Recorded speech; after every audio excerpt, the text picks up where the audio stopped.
Welcome to the show, everyone. Welcome, welcome. Tonight now we have Myke Merrill on, and he's you're a psychologist. I'm actually a minister. I have a doctor Oh, of ministry degree, okay. and I do counseling and I teach all around the world at this point. And you have a focus on kind of emotional control and emotional um, temperance. I have a colleague that works with me from Wenatchee, Washington. We teach, we do seminars, we do a lot of podcasts and things like this. We have our own podcast as well. Oh, And what we've titled it is Reality Intelligence. Oh, I We like are that. we are yeah. helping people develop the way of understanding their own reality much better through four different complexes, through their perceptions, their emotions, their motivations, and their behaviors.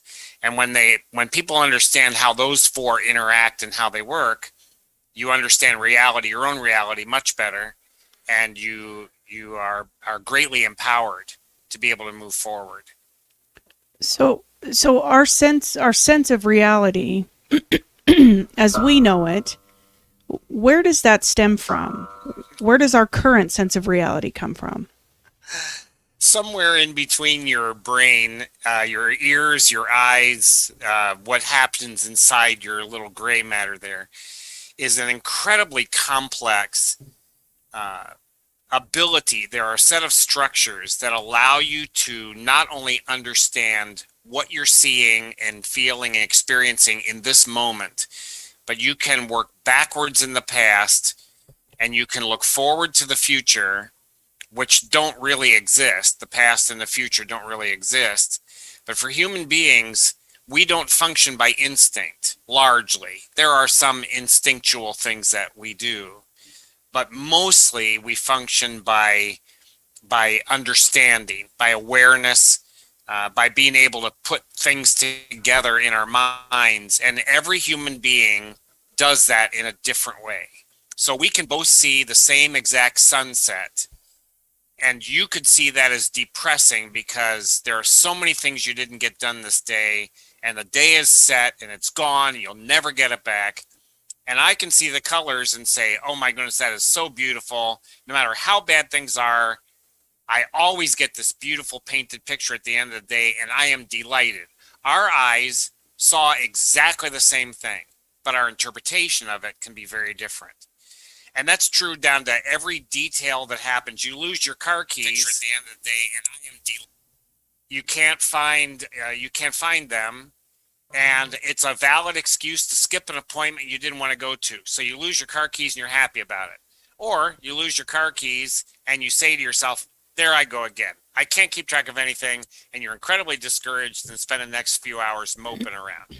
So the very same event can occur, but it's the way you interpret that, the way you put together all those various parts, and then you develop a sense of what's real. So does that kind of run with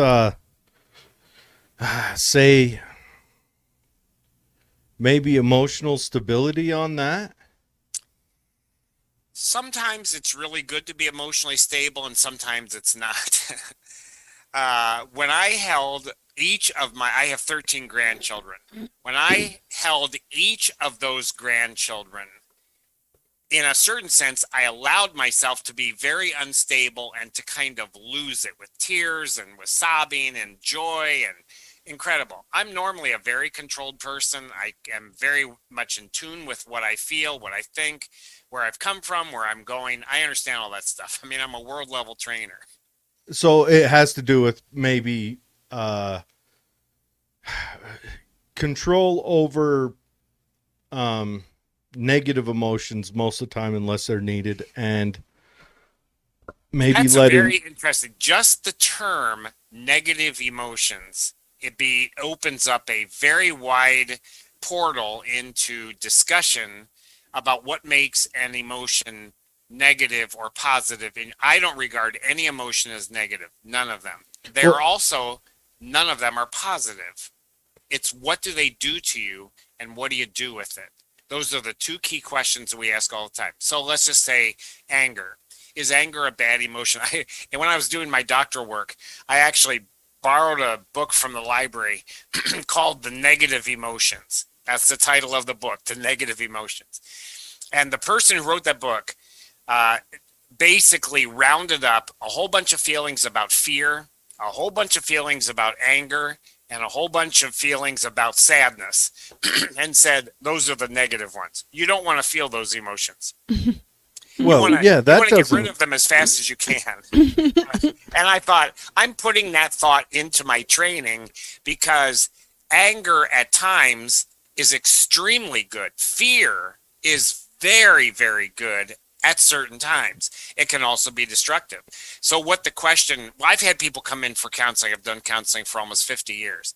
And I have people come in and they'll make a comment. I'm really depressed. And I'll say, well, that's good. And they'll look at me like, you're insane. Wait a minute. Being depressed is never good. I said, never?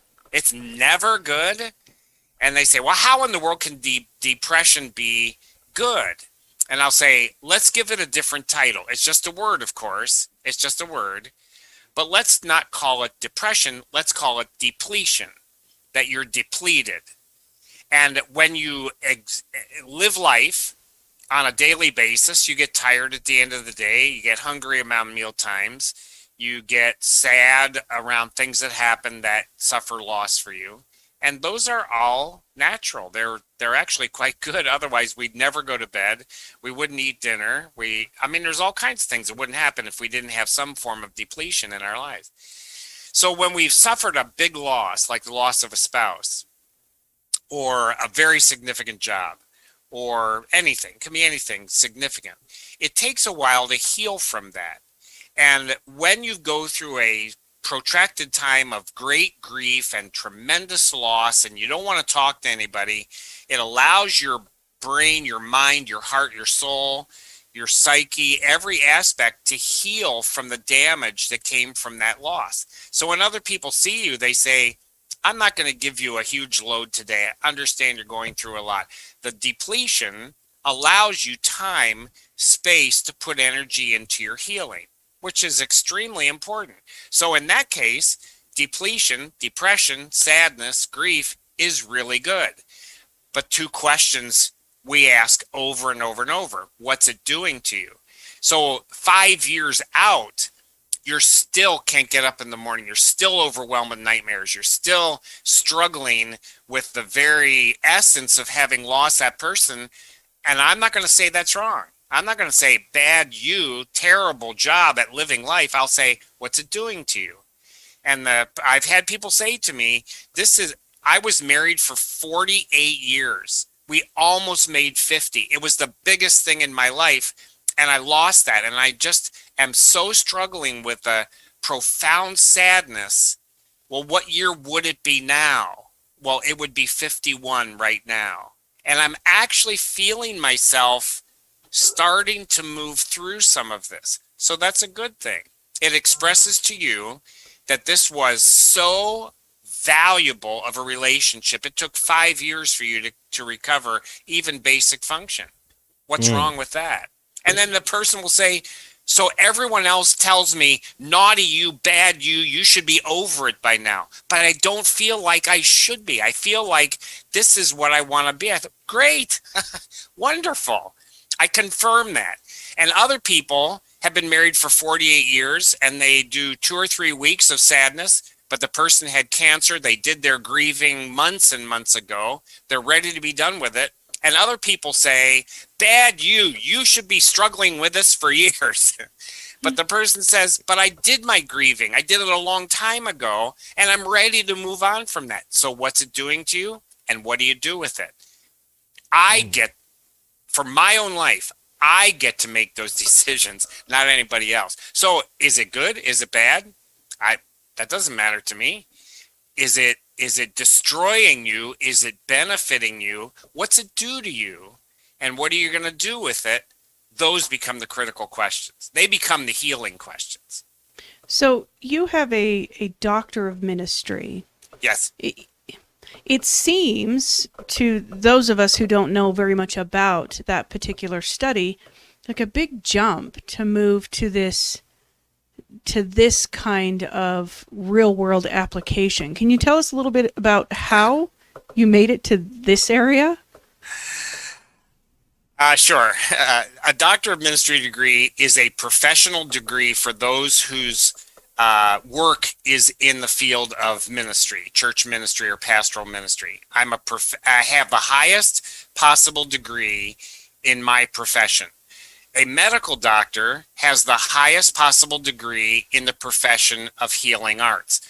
A PsyD, or a psychologist with a degree in doctoral degree in psychology, can't teach in university. Doesn't mean that that person can write books. It means they have the highest possible degree in the profession of being a psychologist. So for me as a pastor, I was not the kind of person who sat in my office and waited for people to drop by so I could hold their hand. That is not my idea of being a pastor. When I started out, I was a youth worker. And with young people, that was back in the 70s, with young people, it's engaging them, it's pursuing them, it's creating games, opportunities, conversations, being at their sporting events, walking alongside them in family conflict as they emerge from childhood into adulthood through what we call adolescence. So I was very engaged, proactive in connecting with people, not sitting in an office, but living life and walking alongside. I had certain advantages, not only from my training, but my experience that allowed me to be helpful to folks, to families, as they move through issues of life. So for example, I watched my own mother die when I was 15 years old. So I was a teenager experiencing incredible trauma through an extended cancer. My older brother ran away to get married when he was 16. My father was an alcoholic. So that left me as the adult in the room while my mother was dying, and I watched her die. What was interesting about that is, for me, that was a very, it was a very real experience that did not cause me a deep grieving. It allowed me to connect with my own humanity and the fact that I am mortal, my mother is mortal, and I grabbed that. I found that many of my peers did not even want to say the word die. A pet would die. They would say, my pet is gone for now. It was like, no, your pet died. Oh, don't say that word. Don't say that word. And they had no ability to actually take hold of what was going on in their own lives. I found adults couldn't do that. So when I was a youth pastor, and one of the kids in my youth group had a grandfather who was dying, she didn't want to go see him. She didn't want to talk to him. She didn't want to even mention the word. And I said, let me walk alongside you while you experience this. So for me, that's what it meant to be a pastor. Not that I was going to take control over her life or tell her what to do. I was going to share from my experience and my training what would be very beneficial to her parents, to her siblings, even to her grandfather, while they were going through that very real life experience. So over the 45 years that I've been doing this, I've learned an immense amount about people, about individual people, about people in general. And then I wrote and I thought and I contemplated and I studied and I read as much as I could and I went to as many conferences as I could. So I gathered a very large amount of both anecdotal information as well as academic information, and I began to consolidate that into these theories. I haven't heard them anywhere else, but I really think it's original. And that's what we're out doing now, is training and teaching and equipping. But I teach in business. I do church restoration when churches have fallen apart. I own several businesses, and so I do a lot of small business training. I'm the vice president of my Chamber of Commerce, so I do governmental work. I mean, I work in every field, but my qualifications are I am professionally trained at a doctoral level in my field. Well, I've got to bring it around. We got Valentine's Day coming up, and I don't know. To me, I'm out of the dating market. I'm in, I'm beyond the age of dating, I think. But When but you're in a casket in the ground, you're beyond the age of dating. okay, well, I'm close to beyond the age of dating next week. But i- is there any advice you'd give to people, or say even people that are on the verge of being in said casket? Today's today's age, it's totally changed. Um, The way we connect with other well, people. dating has moved onto your smartphone, and it seems like I don't know. It maybe it's just a feeling I get, but it seems like most people don't have a realization of what they want.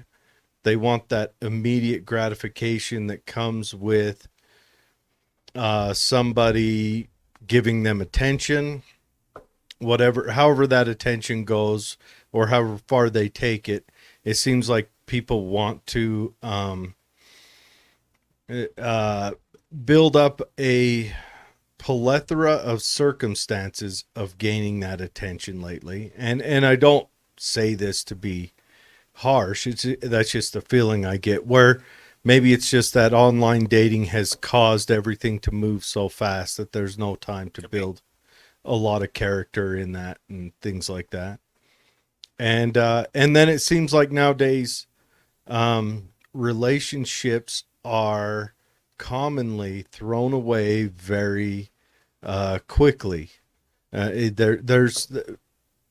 It just seems quicker, and maybe it's just I'm an old codger now, and I I just see it. Oh, you guys are screwing up. Take a minute, think about it. But it seems like the willingness to absolve yourself of commitments you made is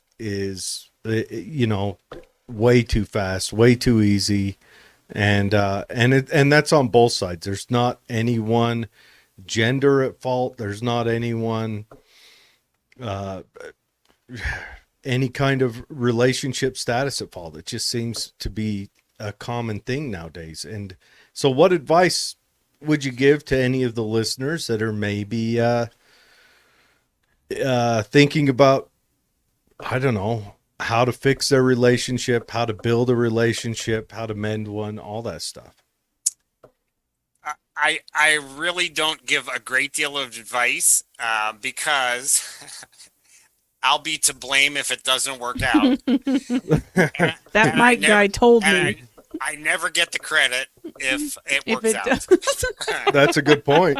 That's a very good point. And also, it has to be, if you're in a relationship where it is failing and one person wants to make it work, and the other person only kind of wants to make it work, there's a pretty good chance it's not going to work. And society doesn't frown on people walking away from their commitments like it used to. And maybe that's a big problem with it as well.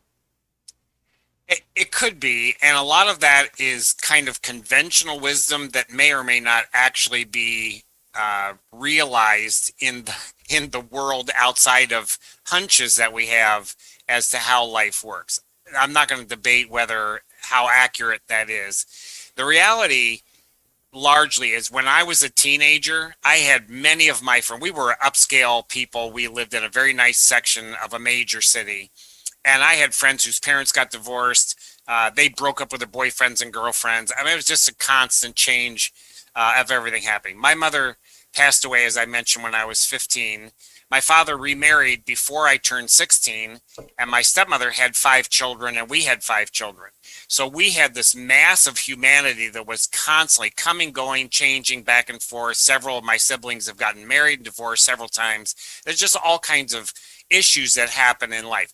What I found was by being curious, I describe myself as a constantly curious person.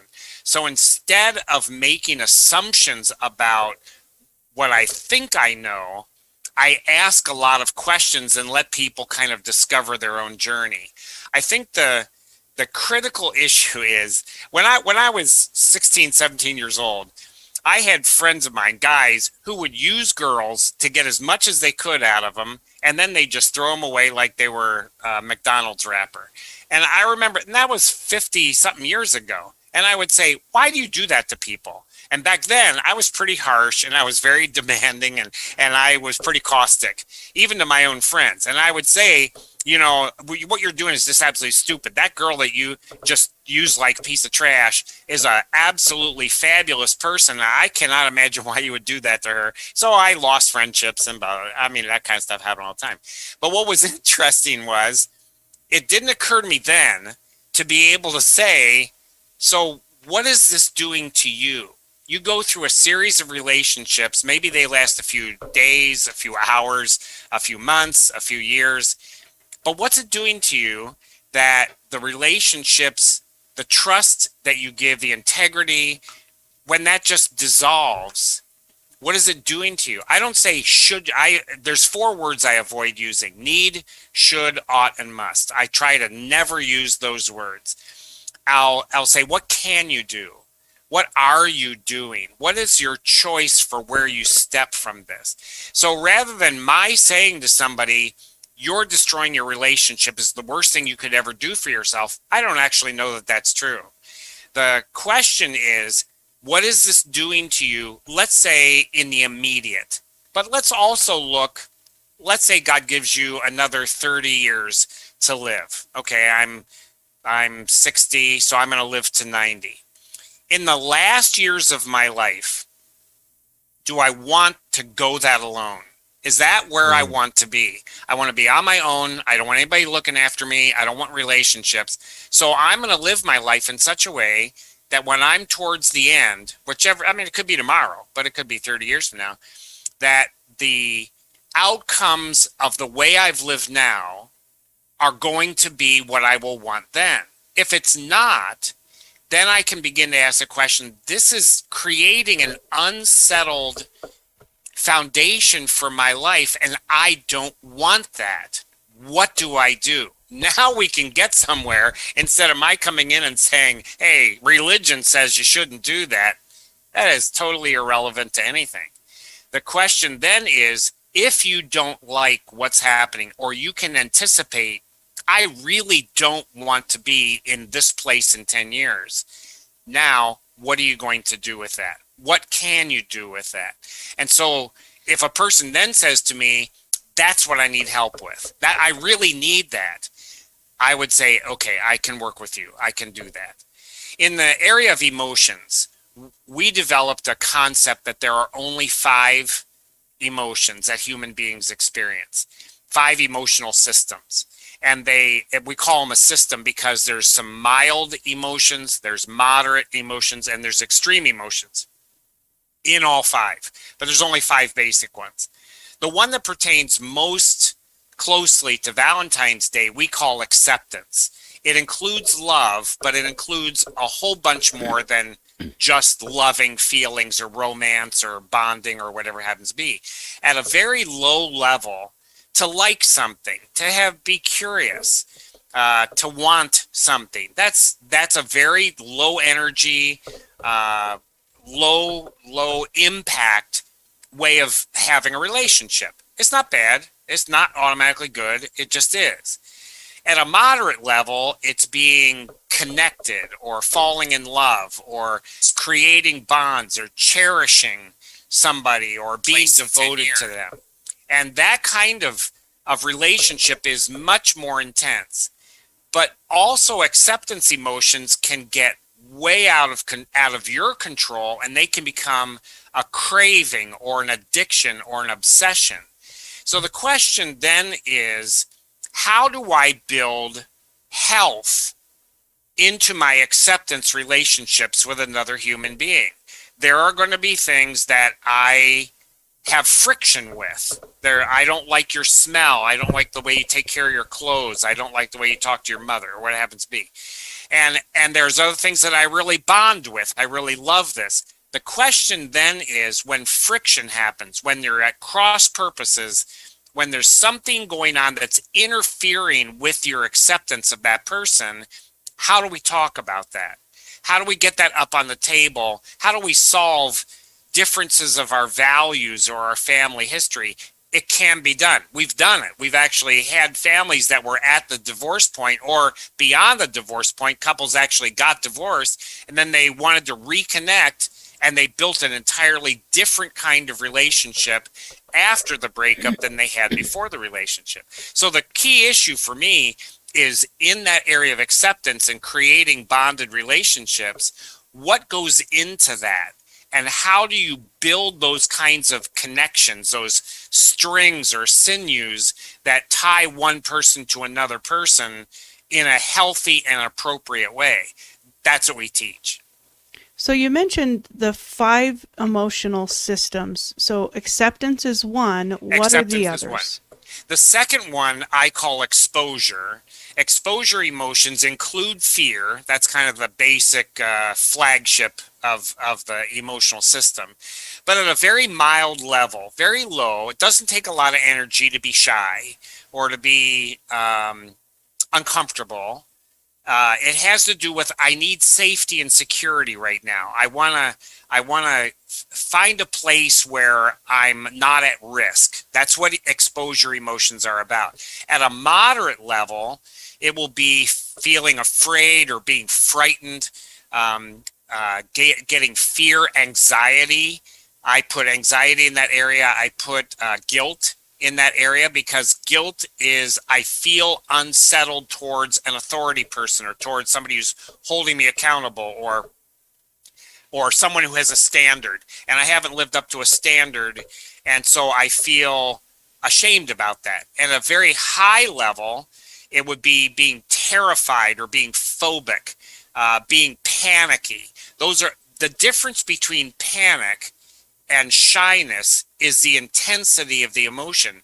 Both of them are about finding safety or some kind of security as I'm experiencing reality right now. So I'm in a manufactured housing in Florida right now. It's in a gated community. We've been coming here for 40 something years, my wife and I. We own the place. We have no debt.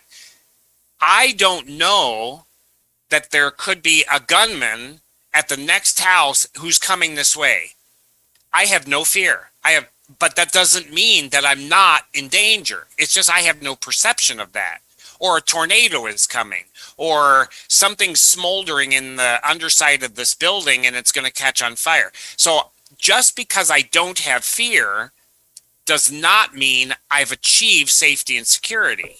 It only means as I'm perceiving it right now, I have no sense of anxiety. The flip is also true. There could be nothing wrong with this house. There could be nobody out there with a gun. There's no tornadoes, and I can still live in a panic state because of my perception of reality. So the whole second emotion is what we call it exposure. And some feeling in that area drives me towards getting safe, feeling secure, dealing with my sense of risk. So that's the second one. The third one was the hardest for me to title because every word I picked seemed to be slanted in making the emotion seem positive or negative. We eventually called it empowerment. Empowerment emotion includes anger, but at a very mild level, it's being miffed or being annoyed, getting grumpy, those kind of things. At a moderate level, it's getting angry or mad, getting frustrated, furious, insolent, that kind of thing. And at a very high level, it's being enraged, being violent, losing control. So the feelings of rage and annoyance are one of degree. The difference between them is degree. And they drive me towards winning or getting power, ultimately getting change. I want something to change, and the intensity of my emotion becomes the fuel behind accomplishing that change. So when relationships start to sour, one of the things I listen to the language people use. And when couples are beginning, or teenagers and their parents, when they're starting to struggle in the area of empowerment, they begin choosing verbs that are battle terms. Beat, hit, punch, grab, scrape. The words they have. What are you going to scrape together for dinner tonight, as opposed to what are you going to fix? Grape to get, that's an interesting word. So now I'm starting to hear there's a little bit of tension here of something that you're trying to get power over. Why don't you clean up your room? Why don't you clean up this pigsty? Now all of a sudden we have an intense word that's upping the emotion. I can hear that, and we can begin talking about what level of empowerment are you feeling and what's it doing to you. So empowerment's the third one. The fourth one I call depletion, as we were talking about earlier. It includes depression, sadness, hunger, sense of loss, feeling overwhelmed, all the range between very mild and very intense emotions that have to do with a need for recovery and rest. Something has to heal. I ride my bike a lot, and while I was in Honduras once, my friend and I were driving our bikes down a mountainside, and we hit a tumalo, speed bump that was made out of dirt on the roadway.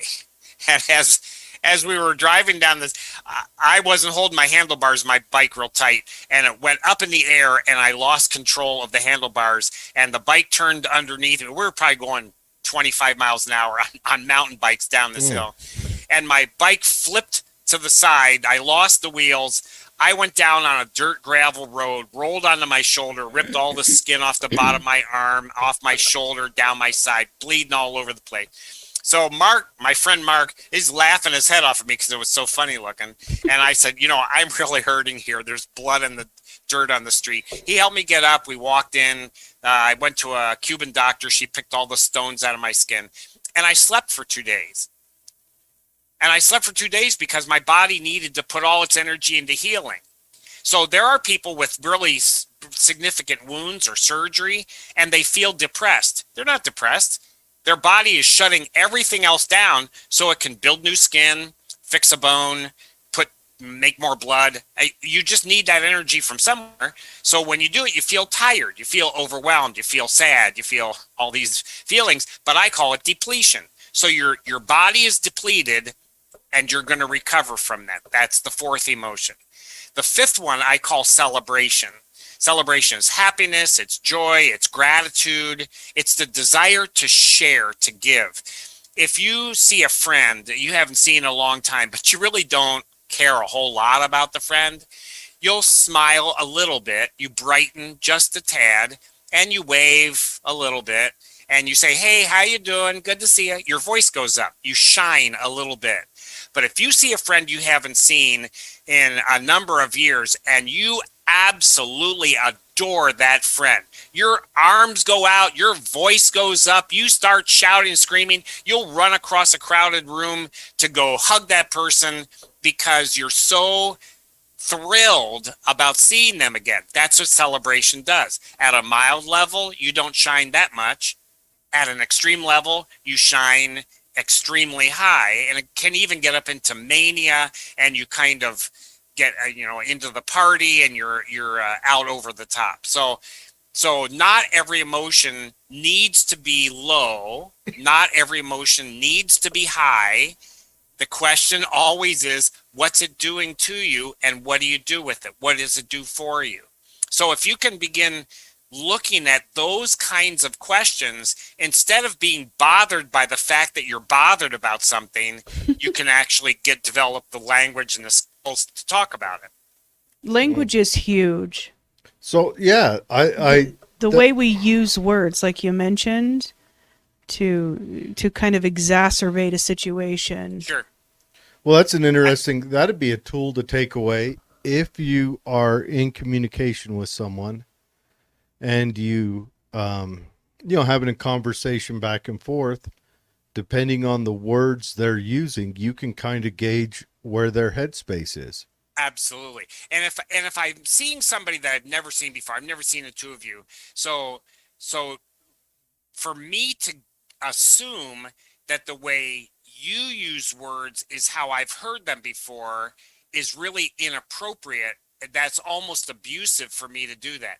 But if we've talked for a few hours or days or months, or I've been friends with you for a long time, and I hear you'll have a standard way you talk.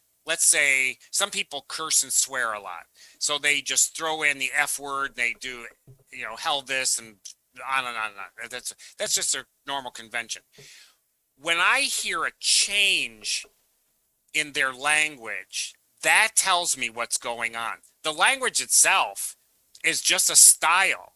So when I hear a parent who has an 11-year-old, they're not really a teenager yet, but the parent has raised two other children through their teen years, and now they have an 11-year-old. And the parent begins including language that really is more appropriate for the 18-year-old or the 21-year-old, and the family has asked me to help. I'll say, can I reflect to you what I'm hearing? I'll ask permission. You're using language that's appropriate to your 18-year-old, but you're talking to your 11-year-old. Do you know why you're doing that? And as opposed to me saying, you should not be using that language with an 11-year-old, people say, I didn't even know I was doing that. I guess I'm assuming my 11-year-old should be more mature than they are right now because my 18-year-old, my 21-year-old have already grown through this.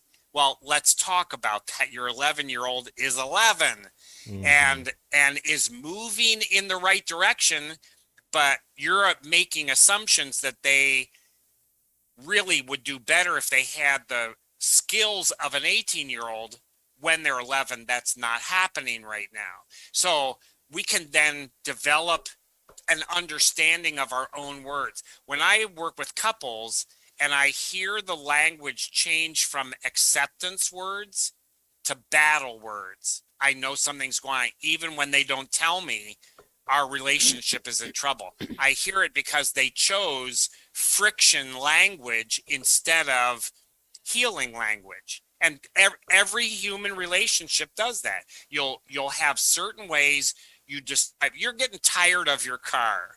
You want a new car, but you don't say anything because you can't afford a new car.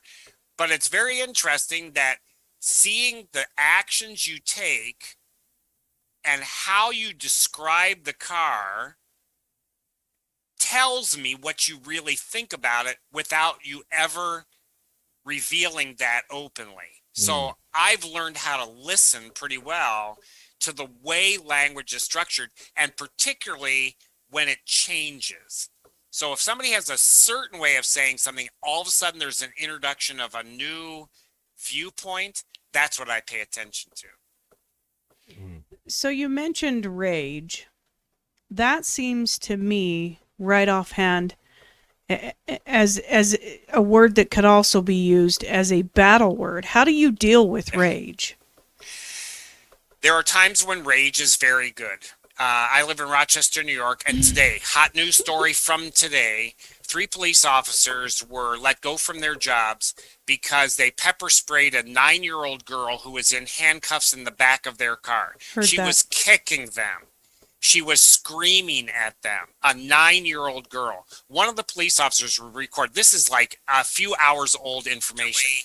One of the police officers said to this girl, you're acting like a child. And this 9-year-old kid, this is on tape, said, I am a child. And the police officers were suspended, and it's all being investigated. So there's 2 sides to every story. I get all that. I understand that. But in our culture, a level of rage allows a lot of people to actually do something about some of these inequities that have occurred in our culture. If you don't have a sense of rage about it, you just say, well, those things happen. She'll get over it. And the problem is we don't actually address the change that needs to occur, and we don't have the emotional drive to work on it. So rage, I'll just pick the word rage. It's extremely high empowerment emotion. And some people won't use the word rage. They'll say, no, my mother told me don't ever be that angry. I'm not allowed to be angry. So I never do. Well, they get angry. They just call it something else. Mm-hmm. Yeah. So the sense of rage really becomes a passion for bringing about change. I play softball twice a week. We've had games where we have been losing by 4, 5, 6 runs, and the people on the team that I have start getting competitively angry. They're not nasty. They're not, grabbing a bat, going after the other team. But the level of anger up to rage, they're slamming the bat, they're punching the backstop, they're just like they had it, actually adds more power. It makes you see better. Angry people are looking around for every detail of movement. They can go after a ball, they can swing the bat harder because of that emotion. So, and when you have a team that just says, we're going to lose anyway, they slump their shoulders, I don't care. Well, the reality is they're going to lose because they've already lost inside their own mind. So the reality is having the emotion is neutral. It always comes back to those two key critical questions. What is it doing to you? It's eating me alive. I can't sleep at night. I can't digest my food. I have constant acid reflux because I'm so angry. I'm getting ulcers. I'm biting my lips. I'm chewing my nails. So what it's doing to you, you do not like that. You do not want that. Let's address that. Or a person says, I have been able to shake up my work. I've been able to address my neighborhood. I took the presidency of a community organization because I am so damn angry, and I'm going to do something about it. And say, okay, so that's good. How about that? This is really giving you what you need to be able to move forward. So the issue is not, is it too intense, not intense enough? There's different questions we want to ask about that. Mm. So the issue is not the intensity, but rather what is it doing to you versus what is it doing for you. And sometimes, when parents, I dealt with one family that they had a child that was using street drugs, and they didn't want to deal with it. They just kind of zoned out. Eventually, the young man got some bad cocaine with some fentanyl in it and died. He actually died. If the parents had been angrier all along, it would have interrupted the flow. We don't know what would have happened. That's an impossible hypothetical. But the reality is the parents' lackadaisical approach, they say, well, we don't want to always be the angry parent that's yelling at our kid. So we want to just kind of keep a lid on it, keep it all calm. Well, the problem was that their child, in a certain sense, desperately needed them to get angry about some things, and they just wouldn't do it. And so the kid went further and further and further, hoping someday my parents are going to get so pissed off at me, they're going to put a stop to this, and they never did. And so just the fact that they were calm and mild and easygoing, what was it doing to them? It was saying to their son, we really don't care about you. Whatever happens, happens. That's not the message that they really wanted to communicate, but that's what was actually being taken by their son. So the child was their son was looking for that. That was. Yeah. Mm. Many kids who are rebellious.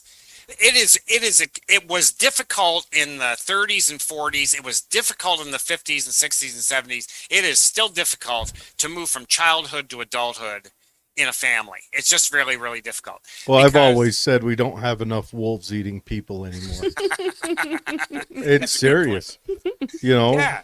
We sit and worry about these things that go back, 1,000 years. Yeah, those aren't concerns because, even compare us now to 100 years ago. How many people do you know go without food? When the most dangerous thing the most common disease we have, I think, is diabetes. Oh. Right. 100 years ago, they'd say, you have a disease from eating too much good stuff? Yeah, really too much refined sugar What and the too heck much is processed food.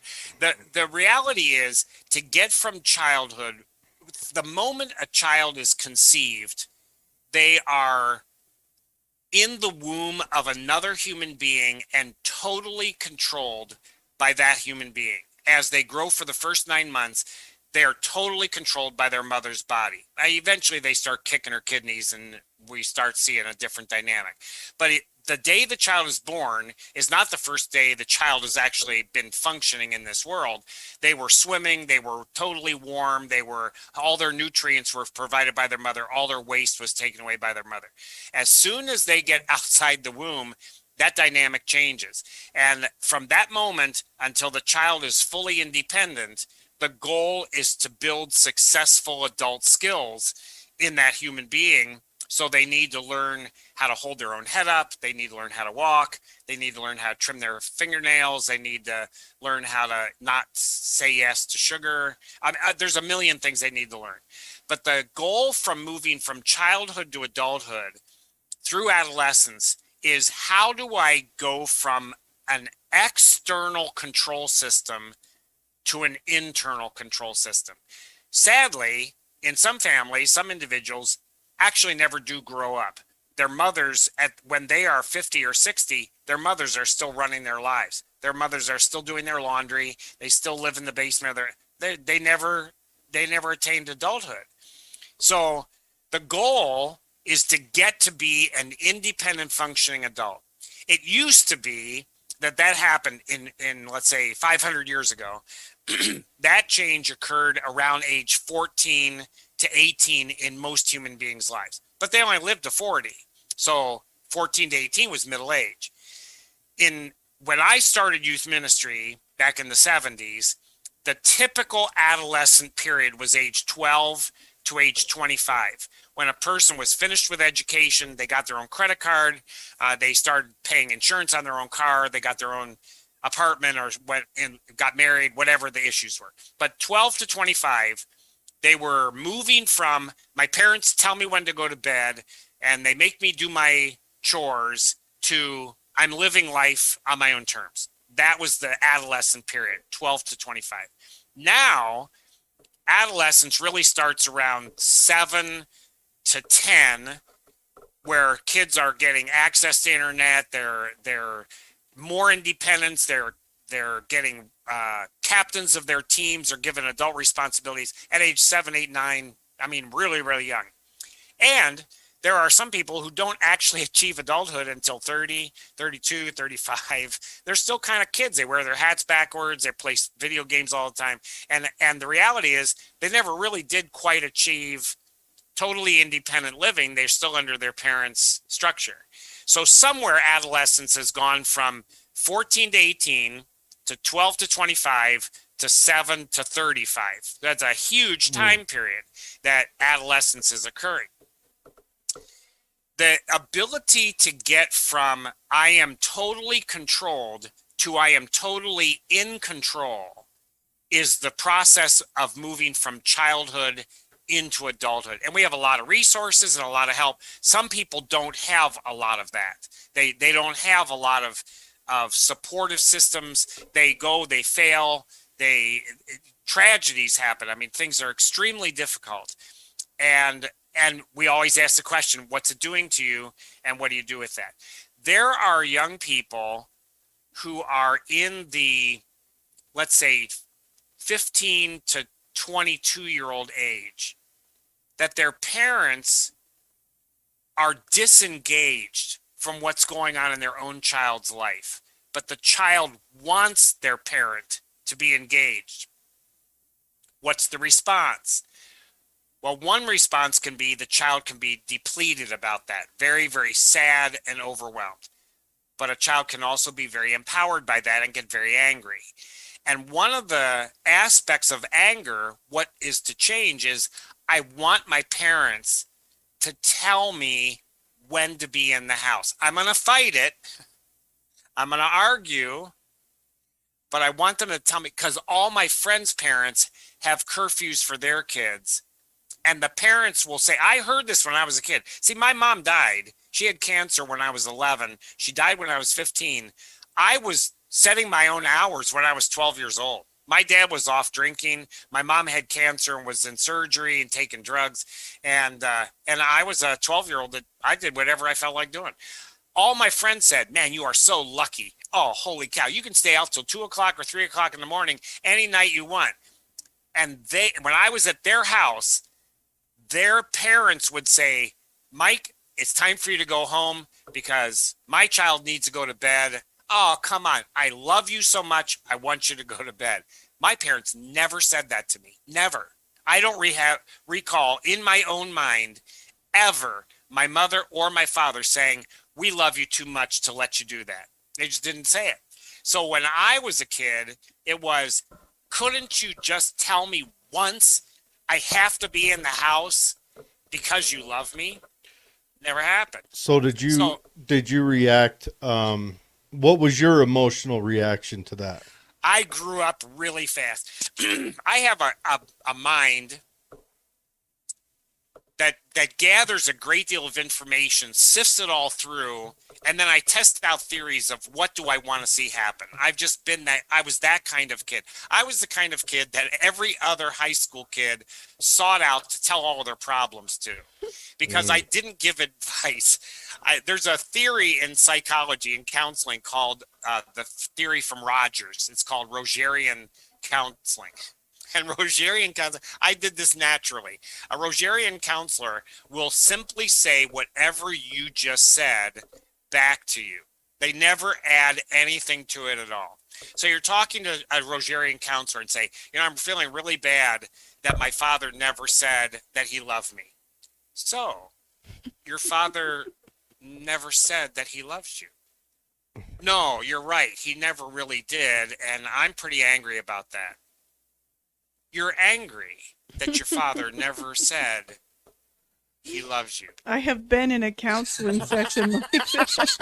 So it's kind of people get doctoral degrees in doing that stuff. I was so frustrated. My husband said, "So how was it?" I said, "Well, I don't know." Because she basically just said the same things I said the whole time. So you don't know. You don't know how it went. She was just saying the same things that you said? Yes. That's it. You can be a doctor of counseling. It's kind of a Socratic method, isn't it? Just well, it's an adaptation of Socrates. Asking questions, except you're mirroring their statements as questions. Socrates actually had a brain inside. That's not a good way of saying it. Socrates had a brain inside his head where he could ask intuitive questions that got you somewhere. Rogerian counseling is, I'm not adding anything to this conversation. So you went to counseling and you didn't get anything out of it. You didn't know where the conversation was. How long does it take to get a degree in repeating people back to them? 20 years. I mean, people spend incredible amount of money to do what I just did here, and Betsy knows exactly what I'm talking about. You think I'd be able to send $35 off to Psychology U, and they'd send me a diploma? They would, but then you only have a degree from Psychology U instead of Rutgers or Cornell or Harvard, someplace really important. And then you can only charge $20 a session instead of $250. So, I mean, it really has to do with follow the money. Right now, $20 a session. I'll go. I will be your psychologist for $20 a session. Literally, the whole thing is you say, try this with any situation with another human being that's not in on this conversation right now and see how well it works. You play sports with somebody, you're doing soccer, and the guy that you're playing with says, "Oh, my shoe came untied." You say, "Your shoe came untied." It actually did. And you'll see where the conversation goes. It can be the most benign thing ever. And it actually, people work their way through very complicated, sometimes they do. And other times they say, I've had 8 sessions, I've spent $1,000, I've gotten absolutely nothing out of it. So you spent $1,000 and you don't feel like you've gotten anything out of it. Don't do that to me. Give me a refund. You would like a refund. Is that what you're saying? Well, I think that depends on, honestly, I think that method would work if someone within themselves is making a flaw. If they've got a flawed reaction or a flawed response to something in their life that they're trying to correct, that would work because that's just reflecting they can see their flaw in the reflection. But I get that. If someone has a more complex thing, such as they're dealing with a spouse or a child where they need a new tool in their toolbox that they don't have, that won't help at all. Right, and ultimately, that won't help with someone going through suffering. Someone going through a suffering, a loss, that won't help, because you got to guide someone to a sense of, to even the vicinity of a sense of peace before they can go through that. You got to help them through the steps. Just reflecting on them isn't going to do any good. True, but gotta is included in need, should, ought, and have to, must. I don't really have to do that. There are times when people want me to take over their situation and come up with the answers for them. I don't do that either. That what I will do is I will walk alongside, and if somebody says, here's a situation in my life, I really don't know what to do with it, I will ask permission.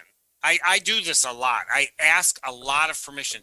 Can I tell you part of my story that you might find helpful? Well, tell me part of the story first, and I'll let you know if it works or not. Okay, I'm good with that. Or they'll say, yeah, you can do that. So then I can take an anecdote from my life or from somebody that I've worked with and say, let's take pieces of that and find out what will apply. What could you use? Ultimately, it is, what do you do with this, and where do you go? So when a person then has a new tool in their toolbox, the word you use is, I use that a lot. I can ask that kind of question. I can listen to my own words and find out, am I adding some caustic or some toxic words, some vocabulary that is increasing the tension in my home? Can I hear that in myself? So those kinds of things, people say, I never learned how to listen to my own language. So I can teach people how to do that. And there are some tools that are extremely valuable, and then there's other tools that are really a waste of time. And I've learned how to teach the ones that are valuable. So you wrote a book. Why do people act that way, and what can I do about it? Right. I can't wait to read this book. Do you find yourself in conversations, like for instance with us, where you're just like openly curious and really kind of trying to figure out the people you're sitting across from? Absolutely. Constantly. I do that when I'm riding on public transportation in Honduras, listening to people around me talk, and I can't engage them. I'm disengaged from the conversation, but it helps me understand, how do people think? How do they process what they're going through, even in tiny little snippets? And you do that for a long time period, and you start gaining a great deal of perspective, a depth of perspective that really helps me when I'm listening intently to somebody who either I'm in a permanent relationship with, one of my children, my grandchildren, my spouse, my neighbors, my really good friends, and people that I have a very tangential relationship with that's just in passing or I'm working with on a short-term basis. I think I walk around completely blind. Like, hey, how's it going? How's it going? It's not until there's a fire that I'm like, oh, there is a fire here. That's a cool skill to build on and to have all of these years of practice on. And part of it is being able to have a dialogue going in my own mind. What did I just hear? What did that person actually just say? And frequently, and this still happens to me, I'm not like a super expert at this, but we'll be talking about something, and then there's an interruption. And then the person I'm talking to says, what were we saying? Oh. Let's see. What were we So saying? because part of your mind, you're multitasking. So part of your mind is listening, and part of it is gauging. So then when you get interrupted, then your mind has to pick apart two trains of thought along the way. Which have crashed into each other on one track, and it's like, oh my goodness, I lost it. And then also the person that interrupted brought a level that you also picked apart. Yeah, that happens a lot. So you're over there in the corner with a puzzle box looking for a corner piece to set down and establish the puzzle off of. That's really true. That's really true. Oh yeah. Well, we had your book flashed up on the screen a minute ago, I don't think you could see it through our processing.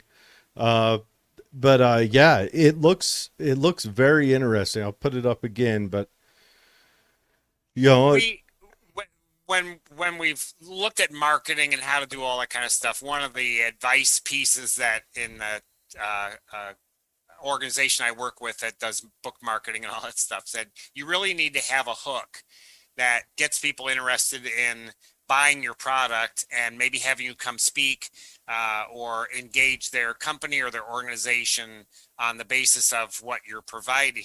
And everybody that I've worked with says your hook is, I have asked that question over and over in my life. Why do people act that way? Or why did that person just do that? And then the follow-up question is a natural, and what can I do about it? Not what should I do about it, but what can I do about it? Because at times you say, there's nothing I can do about it. And there's times at which I can do something about it. So we titled the book with that very long. The best books have 1 or 2 word titles. Mine has 13 or 14. Why do people act that way and what can I do about it? That's like way too much of a mouthful. and why do people act that way could actually be like the simple hook, the simple one. I'll tell you where your it's a hook question is. I asked many, many, many times. Why do I act that way? Why do people act that way? Yes, go ahead. I'm sorry. Yeah, I can tell you right now, the hook is the I. What can I? That one What little can I do? that's your hook. Because the rest of us, we don't care why people act that way. We just all go, they just act that way. But when you say what can I, you're like, oh, like Yeah. it puts into our head that there may be something I The can do about the way people act. the earliest title we came up with, everything goes through morphing, but the earliest title is Why Do I Act That Way? And as we kind of work through how would people take that, the feedback we got was, you're trying to shame me into buying your book. Why do I act that way? Who are you to tell me what I should do? And I said, okay, we're not doing that. Let's make it more generalized. Why do people act that way? What can I do about that? So on the front of the book are those 4 heads, the yellow head and a red head and a blue head and a green head. They're all facing the same direction. They go clockwise. And they blend like a Venn diagram so that the perceptions actually interacts with emotions, and emotions actually interact with motivations, and motivations actually interact with behaviors, and behaviors actually interact with perceptions, and on around the circle, and then they interact across the board, leaving that diamond with a question mark in the middle. We call that the cinnamon diamond, and that's where reality happens. The cinnamon diamond. The cinnamon diamond with a question mark. The color. It's like a light brown. So what can you do when negative emotions can't be resolved? I mean, is there a Rubicon, so to speak, that in some cases can't be crossed? Tell me which emotion is a negative emotion, and I'll answer that question. Well, just I guess negative would, because they're all neutral, but they're all neutral. If you can't come to a resolution, if it's not resolved, you own it. Our podcast is called Gripping Reality, and there are times at which, for long periods of time, I have been an angry person. When I stress about being angry, I destroy myself. If I own the anger, it has a purpose. I'm going somewhere with this. And so that allowed me to embrace it. It was not negative to me. As a matter of fact, that's how we came up with the whole theory, was instead of saying, I need to get rid of my anger, I need to find out, why do I have it? What is this doing to me that I'm this angry for this long about this topic? And now, if I own it, I'm not just trying to bypass it or wish it away. I'm trying to find out, who am I in this angry mode of my life? I'm going to embrace that. I'm going to take ownership of it. So when somebody says to me, you're coming across as really angry, and I will say, thank you. I'm glad somebody else recognizes that. And I've had, I mean, this is probably 25 years ago. I would have people say, what did you just say? And I said, thank you. I am an angry person right now, and I am glad somebody else can see that. And I had, you're a minister. You're not supposed to be angry. And I said, I don't use need, should, ought, or must. It's what I am right now. And so the question then is, what's it doing to me? And where am I going with this? That becomes a critical thing. Part of my journey, I was in a denomination for 22 years, a small one, not a huge denomination, small holiness denomination in New York. And I was their national director of youth ministries. And I traveled all over the world teaching youth ministries and coordinating youth events for thousands of kids. They put me on trial and found me guilty and kicked me out of the denomination for actions unbecoming a minister and insubordination. And largely I was training thousands of kids not to think like the leaders of the church, but to think like me. And they didn't like that. Also, like Socrates, you had to take hemlock. I was much more the Pied Piper. And but I have a Socratic method about me as well. But I'm a good writer and I'm a persuasive speaker, and I really care. I care deeply about the people I was working with. So instead of my knowing all 12,000 teenagers in that denomination, I knew the 100 staff people that I was working with across the country, and I taught them how to teach. There's an old adage, give a man a fish and feed him for a day. Teach a man to fish, feed him for a lifetime.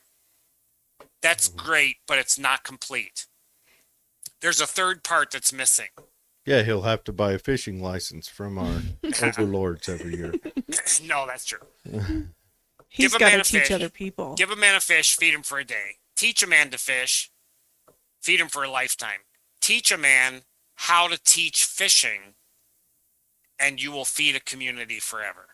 Mm-hmm. And so what I began to do is not just teach how to do youth ministry, I taught how to teach how to do youth ministry. And the things that I taught, I left that denomination 20 years ago, is still being taught. Even though they kicked me out, found me guilty, and then I appealed, and I went to general conference, and they voted to overturn the action by a margin of three. Out of 457 votes, I won by a margin of 3. And then we had a reconciliation committee, and they said, what would it take to get you just to leave quietly? And I said, just ask me to leave quietly. That would have worked 4 years ago when we started this whole thing. And so they asked me to leave. So for me, anger is not a bad thing, but I came across with a lot of sharp edges. And what was interesting was that fuel allowed me to get some things done and to break away from some very comfortable relationships and settings that I had because I was so angry, allowed me to step away without becoming entangled in the loss. So for me, I finally realized this is not a bad thing. It just is. And I can embrace that for myself. So when you say, what do you do to get rid of a bad emotion? I would say, I don't think you can do that. You own it. And when you finally figure out what its purpose is, you are then able to incorporate that into your sense of self, and you're able to resolve it. If you're looking for a resolution that's outside of you, my hunch and my experience is you're going to not find that. If you embrace it and say, this pain that I'm feeling, the loss that I have, the joy that's getting out of control, my need for the party is destroying my life. If you embrace that, we can do something with it. If you want somebody else to fix it for you, it's probably not going to happen. All right. Well, before we close up here, one, I want you to, where do people find your podcast? And it's called Gripping Reality. Gripping Reality. It's on YouTube right now. We're looking at some other platforms, and we're being really careful that this sounds really strange, and it almost might sound arrogant. But I don't want to become so successful with the podcast in the first few months that we can't actually grow it the way we want to. Right now, we're making a whole bunch of mistakes. If we were on 17 different platforms, I would be the most embarrassed man in America. Singing to the choir. Yeah, you're. So Every the fact that it's podcast is a small, mistake for me. the fact that it's small doesn't bother us at all. We're learning, we're paying our dues, we're learning the ropes. Right now it's on YouTube. You can go to Gripping Reality or Myke and Mike, spell Mike with a Y. I spell it with a Y. My friend Mike Wilson spells his with an I. And you can find it on YouTube. Okay. So right now we're getting a kind of a legacy of some really good content, but we're also learning how to develop that content in such a way that listeners get something out of it. We're not going to transform everybody's lives every time we open our mouths, but as long as people can say that was worth the time I spent listening, I feel good about that. Oh, I'm struggling with that. Man, I am a I've almost became human. I think I'm still 8, and I'm running computers and programs, and it is a disaster every time. It's a great time, but I understand you wanting to start small because you want it to be valuable, and Right. and how do you build value into it? Because that's what I'm struggling with my own podcast. Yeah. Betsy's starting up another one off of a help group model that she does, and I'm not quite sure how I'm going to deliver the message because it seems so impersonal. yeah. And you want people to get something from it. Right. So and the way you do that largely is you have a network of friends that you sit around having coffee with, and you bounce the idea off their faces and ears. And then when you're doing your podcast, your friends' faces and ears are the ones you're actually talking to. mm-hmm. When I did youth ministry, I ran conference events for teenagers we had 4,000 at one of them. We ran 7 events around the United States and had about 3,500 teenagers at the 7 different events. I've traveled all over the world teaching people how to do youth ministry. It really came out of when I was in high school. I had a certain table of friends that we sat and had lunch at, and they became my youth group, even though I was their peer. I learned how to work with teenagers when I was one. But my first group of friends were 4 or 5 guys, and I learned from them. They changed me. So when I was running an event for 4,000 teenagers in 1997, and we had a flood come through Colorado State University campus that destroyed virtually the entire campus, and we did not miss a beat. We kept everyone safe, and another 1,000 kids that were there for soccer camps and all kinds of activities, because what I had learned with those 4 or 5 guys at the lunch table in Indian Hill in 1970 pertained to dealing with thousands of kids in a much larger setting. So I started small. That's the way seeds work. That's the way God made all plants grow. How big is an oak tree? Can you hold an oak tree in your hand? When you have an acorn, the answer is yes. Actually, you can hold a whole forest of oak trees in one hand when you're holding an acorn. So the issue then is when you have something that is real people in a real setting, and they're your friends and comrades, when you go online, all you're doing is speaking to your friends and comrades. That's and great you'll deliver. advice. You'll deliver. You'll do it. That's great advice. All right. Well, I don't give advice. I'm walking alongside you. I'm doing the same thing. yes. Well, thank you for True. coming on, Mike. This has been a great conversation. Yeah, this has been good. I'm very glad you had me come on. This has been wonderful. For sure. And Check out his book. I'm Yeah. ordering mine today. yeah, check out his book, check out his podcast. It's on YouTube, and then when it does open up onto audio format or any of the audio ones, if you'll shoot me an email and let me know, we'll get that information out also.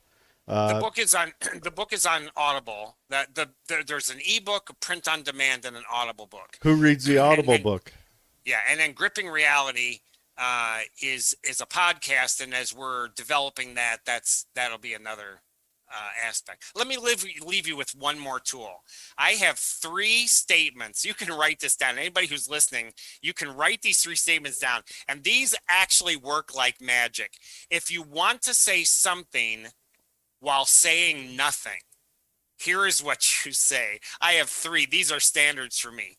The first level, when somebody says, they come at me and say, you are the stupidest person I have ever met in my life. My first response is, that's interesting. I like that because it throws them back on their heels. That's interesting. The second statement that I use is, I appreciate that. So somebody will say, you are the stupidest person I have ever heard in my entire life. That's interesting. No, I really mean it. And I think you're ugly as well. I appreciate that. I could appreciate that. And it's like, you say something, but it's totally neutral. And then my third statement is, thank you very much. So those 3 things I say over and over and over. People will say, I bought your book. I loved it. Thank you very much. Do you give them away for free? That's an interesting question. I've done that. I'd really like you to come to my company and work with us for the next 6 months. Can you start tomorrow? I appreciate that. Let me work on that. So those are my 3 statements. That's interesting. I appreciate that. And thank you very much. And they work. They just work. Doesn't matter how angry. I run a small business, and I have customers come in, and they're just fit to be tied. And that's interesting. I appreciate that. Thank you very much. Yeah, well, and they're easy to say when you practice them. They are. When you practice. That's the way it works. Yeah, definitely. Well, everyone, thanks for joining us. Check out the podcast. Look for the book. The book's the audio format on the book is the way I do it because, again, Neanderthal. And Myke, if you'll let us know when you do branch the podcast out to, more than YouTube, let us know that too, so we can plug it then as well. I like the name of it. Great job picking the name. And for our listeners, this is a new year. It's an interesting way to look at your reality differently. So I would suggest getting that book on Audible or buying the paper copy and kind of do some introspection. The world's slipping into madness. You can try to control yourself. Yeah, that's true. And that's always been true. I grew up, I left Ohio because of Kent State Day, and you're too young to remember Kent State Day. I am too young, but I have studied it well. Yeah, you read it. And I lived it. And in Kent State, Ohio, there were students that were protesting the Vietnam War, and they called in the National Guard and shot over the heads of the protesters. They didn't want to shoot the protesters, but there were students walking to class, and 4 kids were killed just walking to class by the National Guard at Kent State Day. And the impact that had on me as a 16-year-old headed to college, living life, just transformed my entire understanding of the world, of reality, of chance, of what does life mean. And so life has always been challenging. It's challenging now, but the good news is this: you're gonna get through it. And the key then is listen to the right people, take ownership for your life, ask those 2 questions. What's it doing to me? What can I do about it? And you'll get somewhere. Great advice, Myke. Yes. All right. Glad to be with you. Yeah. Thanks everyone for joining us. Yeah. And we will see you next week. And hopefully we hear from Myke again soon and hear that he's got his podcast on audio format so that you can listen to it while you're at work. Yeah. I'll keep you informed. All right. Thanks, Myke. You have a good night. Thank you. Thanks.